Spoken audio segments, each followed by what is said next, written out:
నమస్తే welcome to current affairs light YouTube channel. ఇవాళ మన క్లాస్లో రీసెంట్గా జరిగినటువంటి కరెంట్ అఫైర్స్లో ఇంపార్టెంట్ కాన్సెప్ట్ నేర్చుకుందామండి. మీకు కనుక మా ఛానల్లో ఉన్నటువంటి వీడియోస్ అండ్ ఎక్స్ప్లెనేషన్ నచ్చినట్లయితే మా ఛానల్ లైక్ చేయండి, షేర్ చేయండి అండ్ సబ్స్క్రైబ్ చేయండి.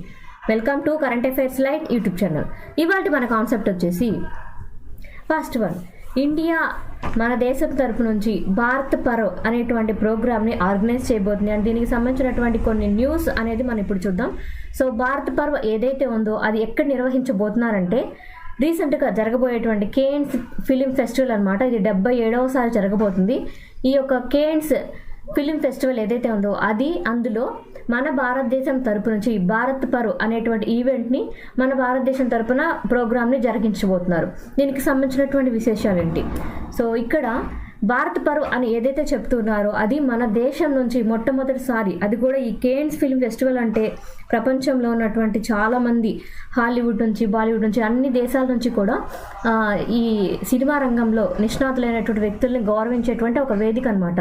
సో అటువంటి కేన్స్ ఫిల్మ్ ఫెస్టివల్ ఏదైతే ఉందో అక్కడ మన దేశం నుంచి ఒక ఈవెంట్, దాని పేరు ఏంటంటే భారత్ పర్వ్గా పేరు అనేది పెట్టడం జరిగింది. ఈ భారత్ పర్వ్ అనేటువంటి ప్రోగ్రామ్ ఏదైతే ఉందో అందులో ఏంటంటే మన దేశానికి సంబంధించినటువంటి విశేషాలని అండ్ మన దేశంలో వచ్చినటువంటి గొప్ప విషయాల గురించి కూడా చెప్తారు. అండ్ దీనిలో ఒక official poster and trailer release కూడా ఏర్పాటు చేయబోతున్నారు. ఏంటంటే ఇక్కడ చేయబోతుంది 55వ ఇండియా ఇంటర్నేషనల్ ఫిలిం ఫెస్టివల్ ఏదైతే ఉందో అది ఎక్కడ జరగబోతుందంటే మనకి రాబోయేటువంటి నవంబర్ 20 నుంచి 28 లోపల జరగబోతుంది. ఆ ఈవెంట్కి అంటే ఆ programme India international film festival ఏదైతే ఉందో అది గోవాలో జరగబోతుంది. ఆ గోవాలో జరగబోయేటువంటి ప్రోగ్రామ్కి కావాల్సినటువంటి పోస్టర్ ఏదైతే ఉందో ఆ పోస్టర్ని ఇప్పుడు జరుగుతున్నటువంటి కేన్స్ ఫిలిం ఫెస్టివల్ ఏదైతే ఉందో అక్కడ పోస్టర్ని రిలీజ్ చేయబోతున్నారు.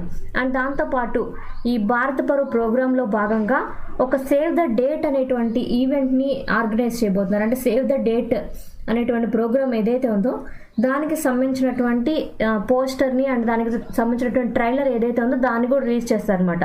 అసలు ఏంటి సేవ్ ద డేట్ అంటే ప్రపంచం మొత్తం మీద కూడా ఆడియో విజువల్ అండ్ ఎంటర్టైన్మెంట్కి సంబంధించి ఒక గ్రూపింగ్ అనేది ఏర్పాటు చేయబోతున్నారు. సో గ్రూపింగ్ దేనికి సంబంధించిందంటే first world audio visual and entertainment summit, అంటే ఎంటర్టైన్మెంట్ రంగానికి సంబంధించి ఆడియో విజువల్ రంగానికి సంబంధించి ఒక కూటమి అనేది ఏర్పరచబోతున్నారు. అది కూడా భారత్ ఆధ్వర్యంలో ఇటువంటి కూటమి అనేది రాబోతుంది. దానికి సంబంధించి ఒక పోస్టర్ రిలీజ్ అండ్ ఒక ఈవెంట్ ట్రైలర్ రిలీజ్ లాంటిది ఒకటి నిర్వహించబోతున్నారు అనమాట. దాని పేరు ఏంటంటే సేవ్ ద డేట్ అనమాట. సో భారత్ పర్వ్ అంటే ఏంటంటే భారత్ పర్వ్ అనేది ఇక్కడ మనకి కేన్స్ ఫిల్మ్ ఫెస్టివల్ ఏదైతే ఉందో అక్కడ ఇచ్చినటువంటి ఒక ఈవెంట్ అనమాట. ఆ ఈవెంట్లో భాగంగా మన దేశానికి సంబంధించినటువంటి ఈవెంట్కి సంబంధించినటువంటిది అంటే ఒక ఫిలిం ఫెస్టివల్కి సంబంధించినటువంటి పోస్టర్ అనేది రిలీజ్ ఉంది. దాంతోపాటు మనం ఏర్పాటు చేయబోతున్నటువంటి ఒక గ్రూపింగ్, ఒక ఆర్గనైజేషన్ ఏదైతే ఉందో దానికి సంబంధించి రిలీజ్ అనమాట. అంటే దానికి సంబంధించినటువంటి టీజర్ లాగా సేవ్ ద డేట్ అంటే మన దేశం నుంచి ఒక ఆర్గనైజేషన్ రాబోతుంది అని ప్రపంచానికి మనం తెలియజేసేటువంటిది సేవ్ ద డేట్ అనమాట. మన దేశం నుంచి ఎంటర్టైన్మెంట్ ఫీల్డ్కి సంబంధించినటువంటి ఒక గ్రూపింగ్, ఒక ఆర్గనైజేషన్ అనేది రాబోతుంది. So DNA study of 4600 years old women found in Rakhigarhi. So Rakhigarhi ప్రాంతంలో దొరికినటువంటి అవశేషాలు ఏవైతే ఉన్నాయో ఒక ఓల్డ్ ఉమెన్, ఒక ముసలిగా ఉన్నటువంటి ఒక ఆడ మనిషి యొక్క ఆనవాళ్ళు అనేవి దొరకడం జరిగింది. అది ఎక్కడంటే రాఖీగరి ప్రాంతంలో. ఈ రాఖీగరి ప్రాంతంలో దొరికినటువంటి ఆనవాళ్ళ యొక్క DNA స్టడీ అనేది చేయడం జరిగిందనమాట. సో DNA స్టడీ ఎందుకు చేస్తారు? ఆ యొక్క ఏవైతే ఎముకలు దొరికాయో వాటి నుంచి వీళ్ళు ఏ కాలానికి చెందిన వాళ్ళు అండ్ దానికి వీళ్ళు ఎక్కడి నుంచి వచ్చి ఇక్కడ జీవించడం జరిగింది, ఇటువంటి విషయాల మీద స్టడీ అనేది చేస్తూ ఉంటారనమాట. ఇటువంటి స్టడీలో భాగంగా ఏ విషయాలు తెలిసాయి? సో మనకి తెలుసు, సో రాఖీగరి ప్రాంతం ఏదైతే ఉందో అది ఎక్కడ ఉంది, మనకి ఎగ్జామ్ పాయింట్ ఆఫ్ వ్యూలో Harappa civilisation, Indus valley civilisation అనేవి చాలా ఇంపార్టెంట్ అనమాట. మనకి ఎక్కువ శాతం ఏదైతే ఉందో హరప్పా సివిలైజేషన్ అంటే పాకిస్తాన్ అండ్ ఇండియా, మనకి స్వాతంత్రం పూర్వం పాకిస్తాన్ ఇండియా కలిసి ఉండే కాబట్టి సో ఇది మొత్తం మన ఇండియా కిందే జరిగింది. సివిలైజేషన్ అనేది ఇండియన్ అండ్ ఏదైతే ఇండస్ వ్యాలీ సివిలైజేషన్ అనేది ఉందో అవి మొత్తం మన ఇండియా కిందే జరిగాయి. బట్ స్వాతంత్రానంతరం కొన్ని భూభాగాలనే పాకిస్తాన్ కింద, కొన్ని భూభాగాలనే ఇండియా కింద విడిపడినప్పుడు మన దేశంలో కొన్ని భూభాగాలు ఉన్నాయి, కొన్ని ఏమో పాకిస్తాన్లో ఉండడం జరిగిందనమాట. అలా ఉన్నప్పుడు హరప్పా అనే ప్రాంతం ఒకటి, మొహంజదారో ప్రాంతం ఏవైతే ఉన్నాయో అవి పాకిస్తాన్లో ఉండిపోయాయి. అండ్ దాంతోపాటు రాఖీగరి ప్రాంతం, కాళీబంగన్, ధోల్వీరా, లోథాల్ ఇవన్నీ కూడా మన దేశంలో ఉన్నటువంటి ఇండస్ వ్యాలీ సివిలైజేషన్కి చెందినటువంటి కొన్ని ప్రాంతాలు అనమాట. సో రాఖీ గరి ప్రాంతంలో మనకి ఆడ మనిషి యొక్క అవశేషాలు దొరికాయి. ఎక్కడ అంటే రాఖీ గరి ప్రాంతం ఏ రాష్ట్రంలో ఉంది అంటే హర్యానా రాష్ట్రంలో ఉందన్నమాట. హర్యానా రాష్ట్రంలో ఒక ముసలి ఆడ మనిషి యొక్క ఆనవాళ్ళు అనేవి కనుగొనడం జరిగింది. అండ్ ఇక్కడ ఇంపార్టెంట్ వైజ్ ఎగ్జామ్లో ఏంటంటే ఇండస్ట్రీస్ ఎక్కువ ఎక్కడున్నాయి, ఓడరేవు తీర ప్రాంతం ఏది, ఎక్కడ ఎక్కువ వ్యాపారం జరిగింది, ఇటువంటి చాలా క్వశ్చన్స్ అడుగుతూ ఉంటారు ఇండస్ వ్యాలీ సివిలైజేషన్ పరంగా. కాళీబంగన్ ప్రాంతంలో గాజుల నుంచి అండ్ గవ్వల నుంచి, ముత్యాల నుంచి తయారు చేసేటువంటి ఆభరణాలకు సంబంధించినటువంటి ఫ్యాక్టరీస్ అనేవి ఎక్కువగా ఉండేవి. లోథాల్ ప్రాంతం అనేది ఒక తీర ప్రాంతం అన్నమాట. ఇక్కడ వ్యాపారం అనేది ఎక్కువగా జరుగుతుండేది. ధోలవీరా ప్రాంతంలో కూడా ఇది వ్యవసాయ పరంగా ఉంది అండ్ వాణిజ్య పరంగా కూడా ఉంది. ఇలా ఒక్కొక్క ప్రాంతానికి ఉన్నటువంటి విశిష్టతను కూడా మనకి exam point of view important అనమాట. సో ఇక్కడ వరకు అయితే ఇక్కడ గుర్తించినటువంటి రాఖీ గరి ప్రాంతం ఏదైతే ఉందో అది ఏ రాష్ట్రానికి ఇప్పుడు ప్రజెంట్ ఉందంటే హర్యానా రాష్ట్రం.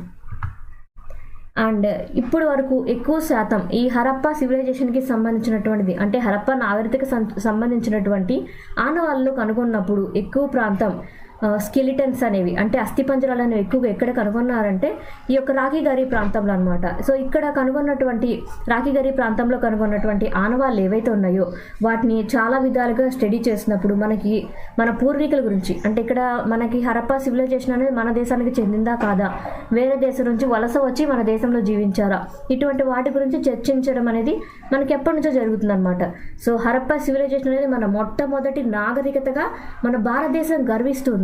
అండ్ దాంతోపాటు మనకి ఇంకోటి తెలిసింది ఏంటంటే ప్రపంచం మొత్తం మీద కూడా ఫస్ట్ సివిలైజేషన్ అంటే ఎక్కువ శాతం మనకి వినిపించేది ఏంటంటే ఫస్ట్ సివిలైజేషన్ అన్నప్పుడు ఇండస్ వ్యాలీ సివిలైజేషన్ మనకి ఉన్నటువంటి హరప్పా సివిలైజేషన్ ఏదైతే ఉందో దాన్ని ప్రపంచం మొత్తం కూడా మొట్టమొదటి నాగరికతగా భావిస్తున్నారు.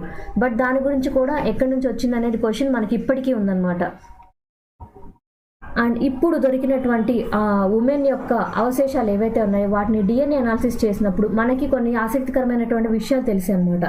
సో ఏంటి ఆ విషయాలు, దాని గురించి ఇంపార్టెంట్ విషయం ఏంటంటే ఈ యొక్క రాఖీ గరి ప్రాంతం ఏమో హర్యానాలో ఉంది. అండ్ ఈ మనిషి అంటే ఇక్కడ దొరికినటువంటి ఆడ మనిషి యొక్క అవశేషాలని టెస్ట్ చేసినప్పుడు ఇందులో ancient Iranian and south east ఏషియన్కి సంబంధించినటువంటి ఆనవాళ్ళు కనిపించాయి అనమాట. అంటే ఆ మనిషిలో ఉన్నటువంటి జీన్స్ పోలికలు ఏవైతే ఉన్నాయో ఆనవాళ్ళు ఏవైతే ఉన్నాయో అవి ఇరాన్ ప్రాంతం నుంచి వలస వచ్చినటువంటి ఏన్షియన్కి సంబంధించినటువంటి పోలికలు అండ్ దాంతోపాటు సౌత్ ఈస్ట్ ఏషియన్ ప్రాంతానికి చెందినటువంటి హంటర్ గ్యాదరర్ పోలికలు అనేవి ఉన్నాయన్నమాట. హంటర్ గ్యాదరర్ అంటే జంతువులు వేటాడి వాటిని గ్యాదర్ చేసి అంటే అక్కడ దొరికినటువంటి ఆకులు అలా జీవించినటువంటి టైం అనమాట. ఆ టైంలో ఉన్నటువంటి పూర్వీకుల యొక్క డిఎన్ఏ నమూనాలు అనేవి ఈ యొక్క ఆడ మనిషిలో ఉన్నాయన్నమాట. బట్ ఇక్కడెక్కడా కూడా స్టెప్పీ పాస్టోరల్ జీన్ అనేది లేదనేది వాళ్ళు తెలియజేశారనమాట. స్టెప్పీ పాస్టోరల్ జీన్ ఏదైతే ఉందో అది యూరోపియన్ అనమాట. సో కొంతవరకు మనం భావిస్తుంది ఏంటంటే ఈ హరప్పా నాగరికతకు చెందినటువంటి వ్యక్తుల పూర్వీకులు యూరోప్ ప్రాంతం నుంచి వచ్చారు అని మనం భావిస్తున్నాం. అంటే ఆర్యులు, గ్రీకులు అట్లా మనకి యూరోప్ నుంచి వచ్చారు అని భావిస్తున్నాం. కానీ ఇక్కడ స్టెప్పీ పాస్టోరల్ జీన్ అనగా మన యూరోపియన్ ప్రాంతం నుంచి వచ్చినటువంటి ఆనవాళ్ళు ఏవి కనిపించట్లేదు అనమాట. అంటే వాళ్ళ డిఎన్ఏ అనేది ఇక్కడ దొరికినటువంటి ఆడ మనిషి యొక్క ఎముకల్లో లేదు, ఆ డిఎన్ఏలో లేదనమాట. సో ఎక్కువ శాతం ఇరాన్ ప్రాంతం నుంచి వచ్చినటువంటి డిఎన్ఏ ఆనవాళ్ళు అండ్ సౌత్ ఈస్ట్ ఏషియన్ నుంచి వచ్చినటువంటి వ్యక్తి యొక్క ఆనవాళ్ళు అనేవి ఆ యొక్క డిఎన్ఏ శాంపుల్స్లో మనకు కనుగొనడం జరిగింది. అండ్ ఇలా రావడం వల్ల ఏంటంటే ఇప్పుడు వరకు ఆర్యులు ఎక్కడి నుంచి పుట్టారు అనేటువంటి క్వశ్చన్ అనేది మనకి ఎప్పుడు రైజ్ అవుతూనే ఉంది. సో ఆర్యులు ఎక్కడి నుంచి వచ్చారు అండ్ మనకి ట్రెడిషన్ వైజ్ హరప్పా సివిలైజేషన్ ఎక్కడ స్టార్ట్ అయింది, వేదిక్ కల్చర్ ఎక్కడ స్టార్ట్ అయింది, వేదాలు ఎక్కడి నుంచి వచ్చాయి, వీటి గురించి ఎప్పటికప్పుడు క్వశ్చన్స్ అనేవి రైజ్ అవుతూనే ఉంటాయి.